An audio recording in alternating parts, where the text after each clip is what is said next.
Hey guys, Bobblers here. So, you might be wondering where I've been for the last 2 months. Not posting any videos, and not giving any news to what I'm doing right now. Well, to be quite frank, I fell into a cycle of sin that disgusted me, and quite frankly, made me feel like I wasn't worthy to post on YouTube anymore, being afraid to have maybe led you astray if I accidentally did something wrong.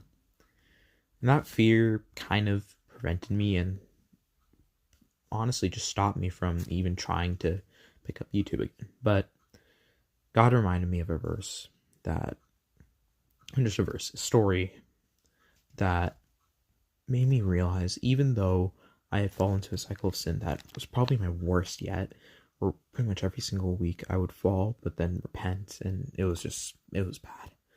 But God reminded me of a story in the Bible that a lot of people know about, but not only helped my situation, but I wanted to use this, or I'm pretty sure God wanted me to use this to tell you about his forgiveness. And that story I'm talking about today is the story of Judas as well as Peter. Now, mainly I'm talking about the ending of the story of Judas, where Judas, after figuring out that Jesus was sent to be crucified, he threw back 30 pieces of silver he sold Jesus for to the chief priests and scribes. And then, feeling guilt and remorse, instead of going back to Jesus, he took matters into his own hands. And, well, you can probably read what Matthew 27 is talking about from there. But there's also a parallel to the story that I'd like to talk about and highlight today. And that's the story of Peter. Now, we all know that Peter had denied Jesus 3 times. I'm pretty sure on the same day. And pretty much, Peter was distraught for it. Let's be honest. Peter wouldn't just be happy in the fact that he denied Jesus 3 times. And no one should ever be, truly.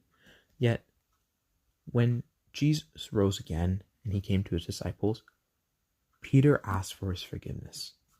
And that was the difference between Peter and Judas. One ran away from Jesus while one came back to him. And that made the difference for everything. Because in reality, when we sin and fall short of the expectations that God has given us, it can feel rough. And that's what I felt before. But are we going to be like are we going to be like Peter, or are we going to be like Judas? Running away from God or going to him? Anyhow, expect more videos, and yeah.